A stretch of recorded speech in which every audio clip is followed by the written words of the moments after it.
हरि ओम।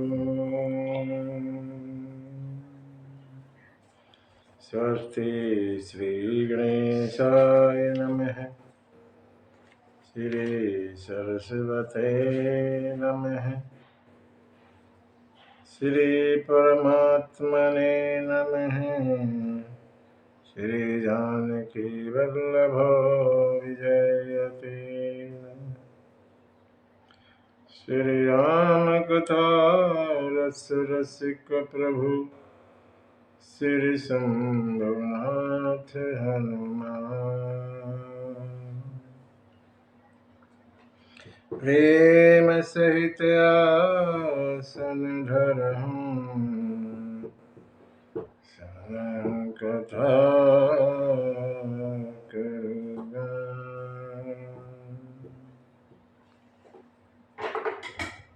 वक्रतुंड महाकाय सूर्यकोटि संप्रभ निर्विघ्नं कुरु मे देव। सर्वकार्येषु सर्वदा।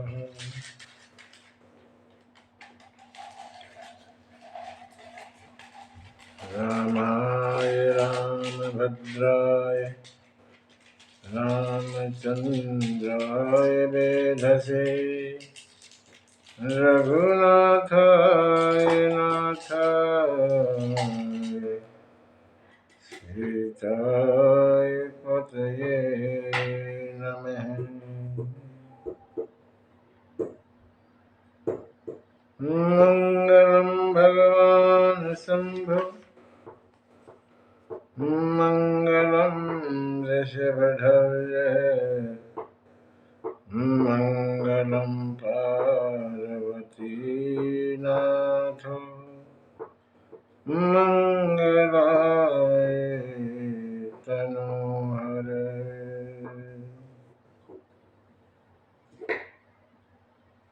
गोस्पदीकृतवारिशं मस्कीकृत राक्षसं रामायणे महामालारत्नम्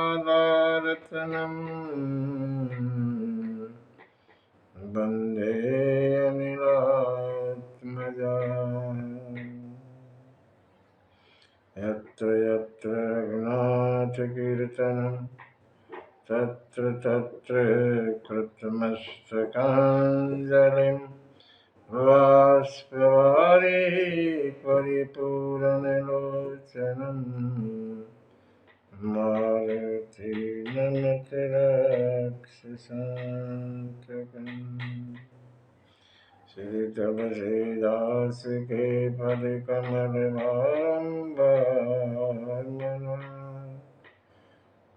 कथा कहूँ रघुनाथ की श्री हनुमत हो सहाय।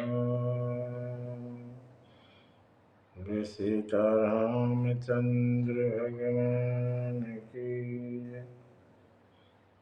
हनुमान जी महाराज की जय। गौरी शंकर भगवान की जय। गोस्वामी तुलसीदास महाराज की जय। श्रीमद् रामचरितमानस भगवान की जय।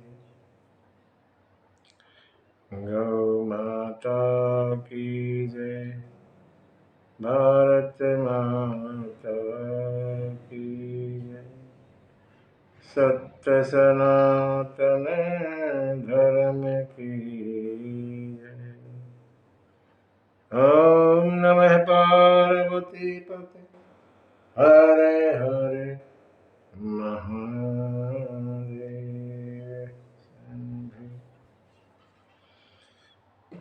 परम पिता परमात्मा अकारण करुणावरणाल भक्तवांछा कल्पतरु श्री सीतारामचंद्र के चरणों में साष्टांग प्रणाम।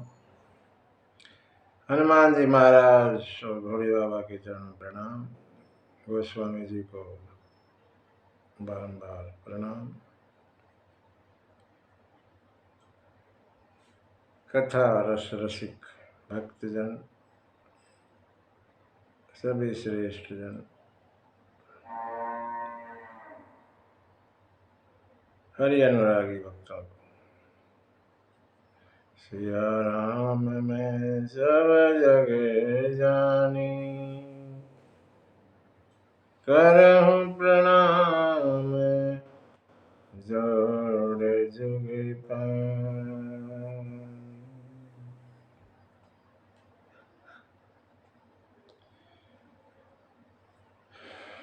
राम जी और लखन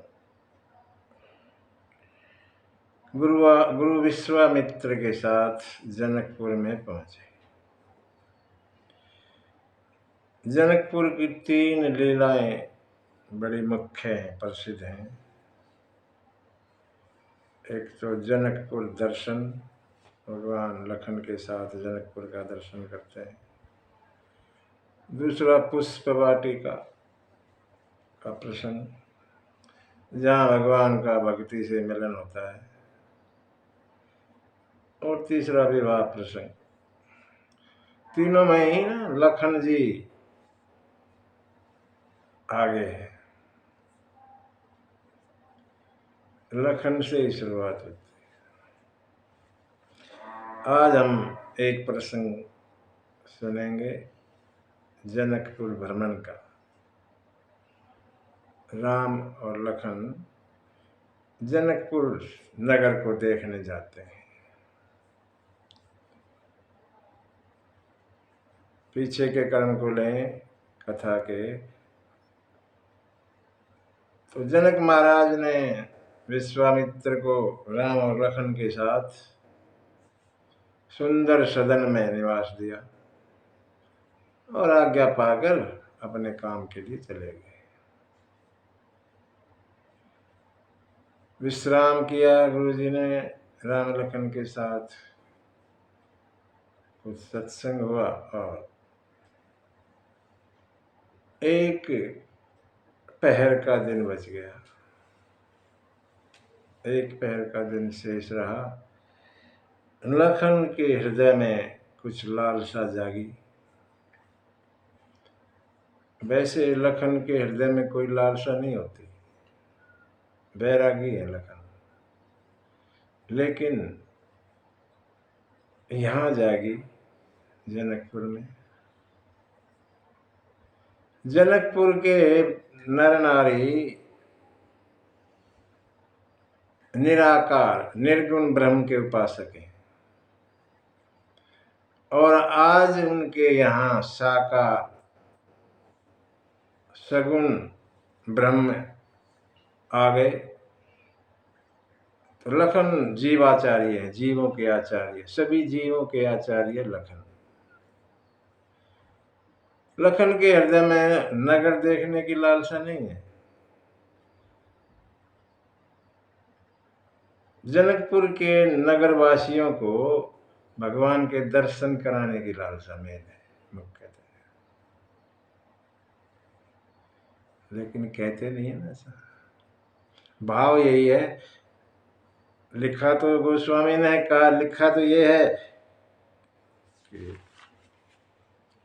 लखन के हृदय में लालसा जगी। क्या लालसा जगी?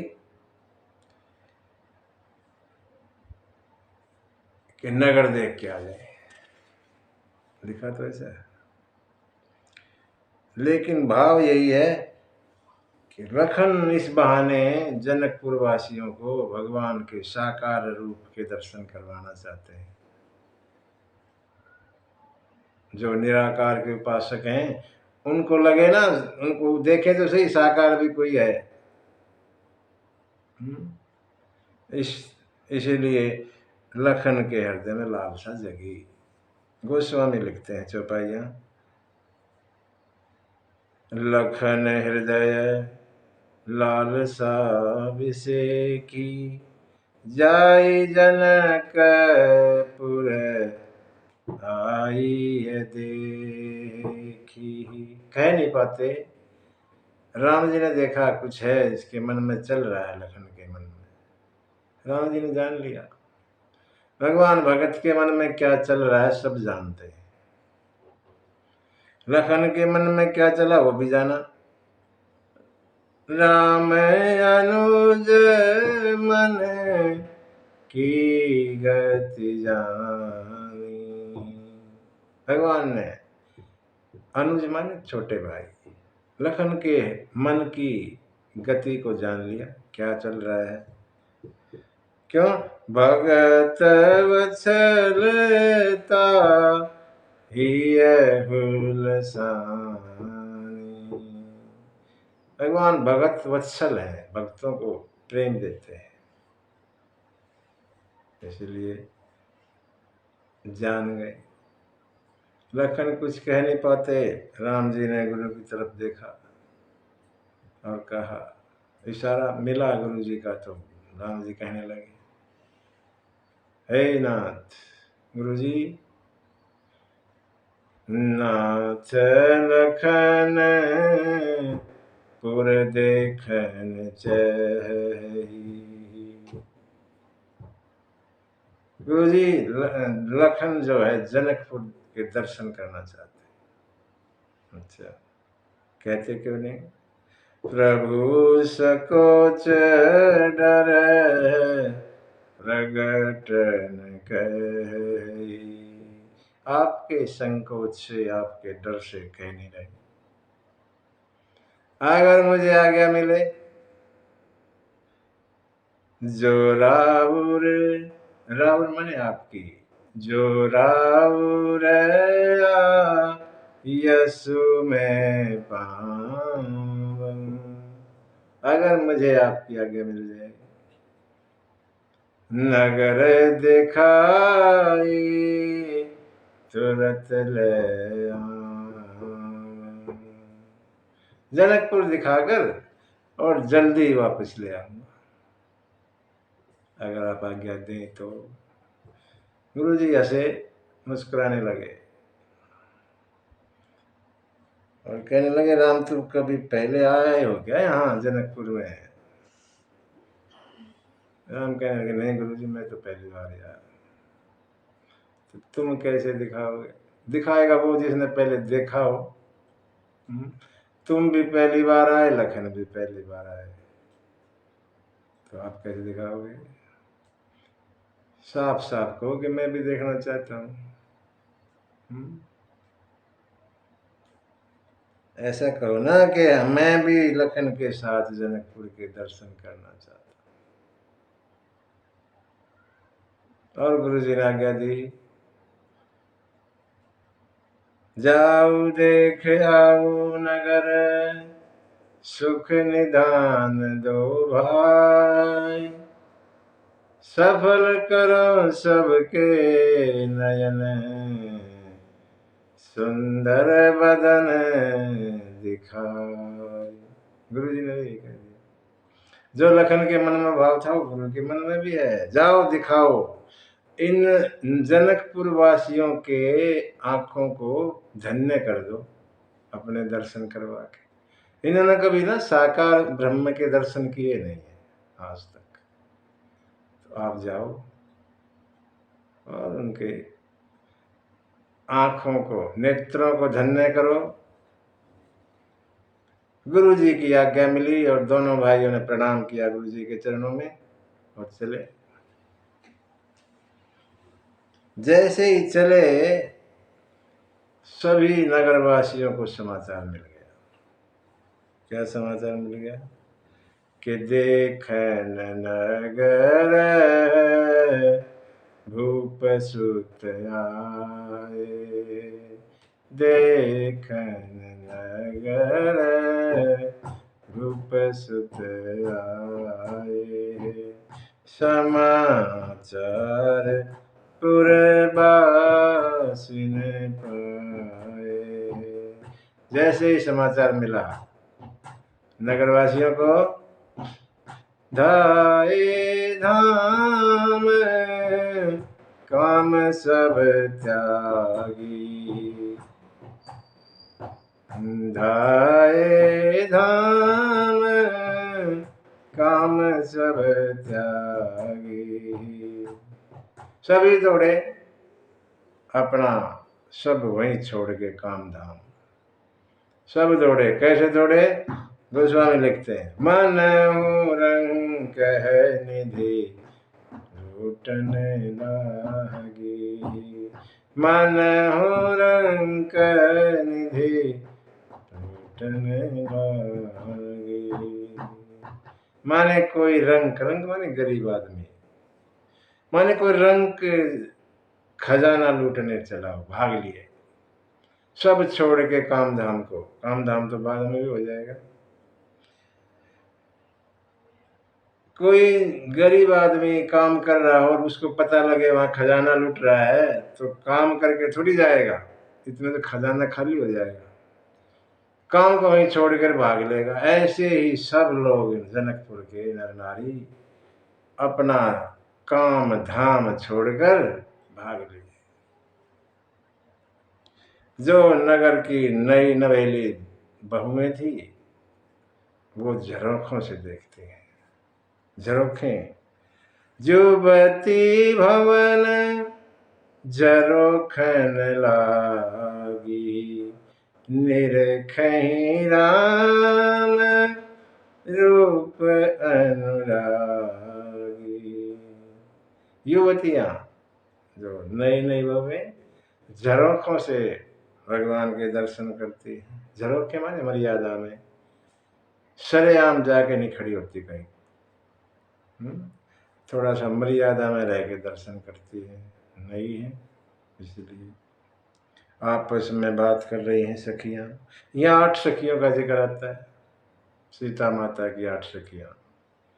सखी आपस में बात करती हैं, अरे सखी इन्होंने तो करोड़ों करोड़ों कामों की छवि को जीत लिया, कौन है ये, कोई बताए? एक कहने लगी, मैं बताऊं? बोले हाँ बताओ। हे तो दशरथ के ढोटा, ढोटा माने बेटा, ये दोनों ना दशरथ महाराज के पुत्र हैं। बाल मरालेन के कल जोटा, बाल हंस का जैसे जोड़ा है ना, ऐसे छोटे हंस, बच्चे हंस, बाल हंस का जैसे जोड़ा हो, ऐसे है सुंदर दोनों। मुनि कौशिक मख के रखवारे, जिन रण अजिर निशाचर मारे। ये विश्वामित्र मुनि के यज्ञ की रक्षा के लिए आए थे और बड़े बड़े भारी भयंकर राक्षसों को इन्होंने मारा। और मैं तो इनका नाम और इनकी माँ का नाम भी जानता हूँ, जानते हो। सखिया कहने लगी, फिर बताओ ना। बताती, श्याम गात कल कंजय बिलोचन, ये सांवला कमल की तरह जिनकी आंखें हैं, जिन्होंने मारीच को और सुबाहु का अहंकार नष्ट कर दिया था। इनकी माता का नाम कौशल्या, कौशल्या सुत सो सुख खानी, और इनका नाम राम धनु सायक पानी। हाथ में जो धनुष बांध लिए हैं इनका नाम है राम।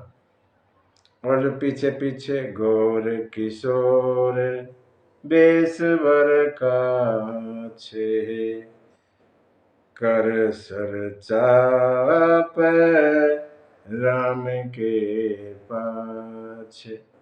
और जो गोरे वाला हाथ में धनुष बांध लिए है और राम जी के पीछे पीछे चल रहा है, उनका नाम है सखी लक्ष्मण।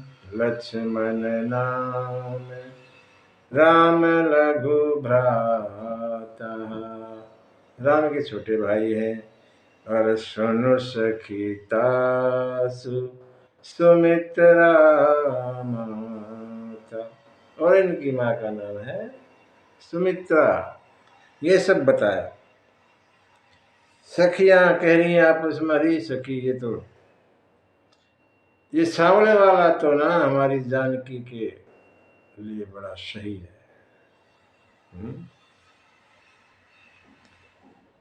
अगर भूपति महाराज जनक इनको देख लेंगे ना तो अपना प्रण भूल जाएंगे धनुष वाला, और इससे विवाह कर देंगे सीता का। दूसरी कहने लगी, देख लिया महाराज ने भी, महाराज मिल चुके हैं, देख चुके हैं, लेकिन अपना प्रण नहीं छोड़ा। प्रण तो ऐसे ही। अच्छा, कुछ भी हो, हमारी जानकी को जिस ब्रह्मा ने विधाता ने पैदा किया, हमें तो लगता है उनके लिए विधाता ने ये वर भी पैदा किया।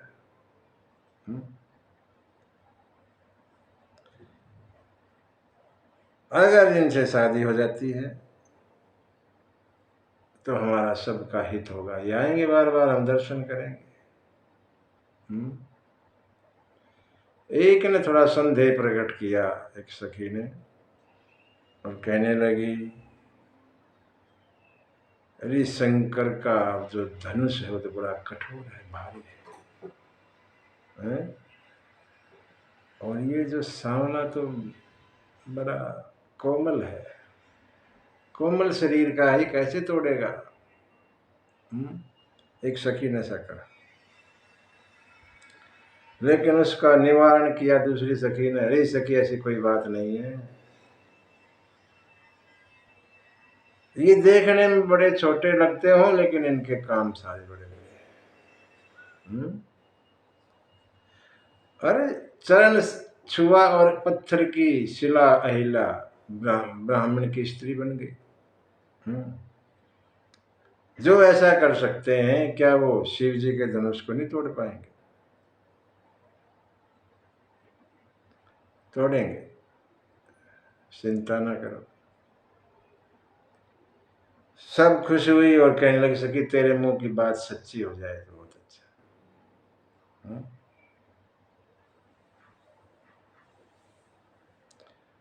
ये सब बातें सखी कर रही हैं आपस में, और राम और लखन चुपचाप चले जा रहे हैं।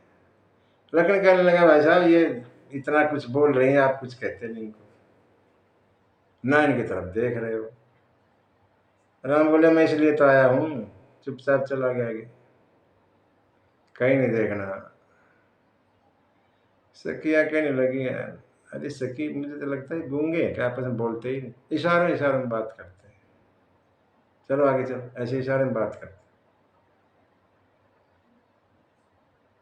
दूसरी कह रही, गूंगे नहीं, मुझे तो बहरे भी लगते हैं, हम इतना बोल चुकी है, कुछ कहते ही हैं।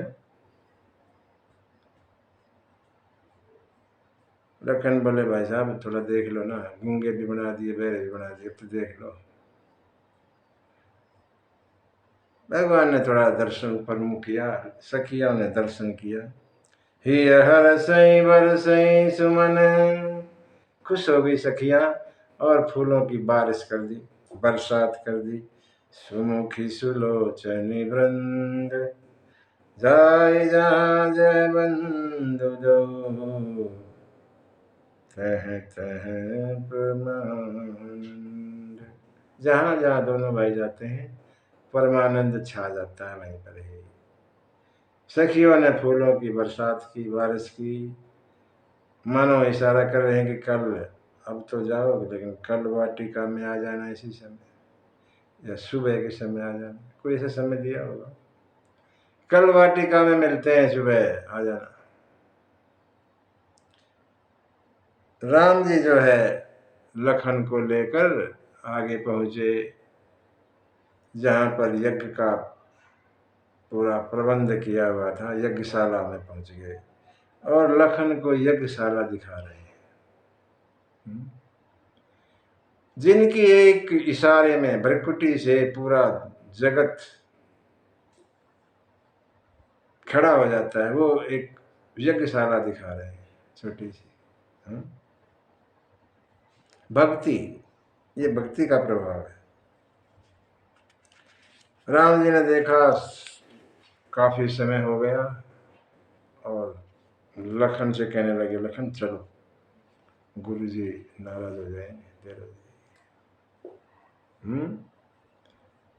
गोस्वामी कह रहे हैं कि जिसके गुस्से से, जिसके रोष से डर को भी डर लग जाए, वो डर रहे गुरु जी से। ये भी भजन का प्रभाव। राम ने बालकों को, जो बालक पीछे पीछे लग रहे थे, सप्रेम विदा किया सबको और फिर गुरु के पास आए। संध्या बंदन किया, गुरु शयन को चले गए।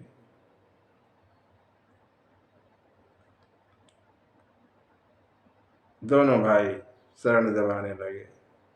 मुनि बरसैन कीनी तब जाई, लगे चरण चापन दो भाई।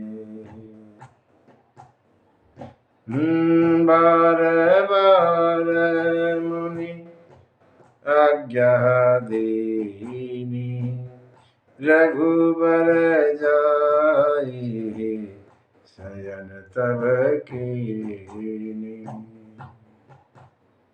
दोनों भाई चरण दबा रहे हैं। गुरु जी ने बार बार आज्ञा दी, बार बार कहे राम जाके सो जाओ, बहुत रात हो गई। और भगवान जो है आकर सो गए। अब जो है लखन की बारी आ गई। लखन राम जी के पैर दबाने लगे। राम जी बार बार कहते हैं, पुनि पुनि प्रभु कह सोवहु ताता, पुनि पुनि प्रभु कह सोवहु ताता, पोढ़े धरी उर पद जल जाता। पोढ़े, पोढ़े माने लुढ़कना, वहीं बैठे बैठे और लुढ़क गए। चरणों को अपने यहाँ लगा दिया, छाती को, हृदय को चरणों में ऐसे लगा के और ऐसे लुढ़क गए, सोए नहीं। भगवान सो गए, गुरु जी भी सो गए और लखन जी लुढ़क गए। ऐसी स्थिति है। आगे का प्रसंग होगा पुष्प वाटिका, हम अगले उसमें करते हैं इसको। सीताराम चंद्र भगवान की जय।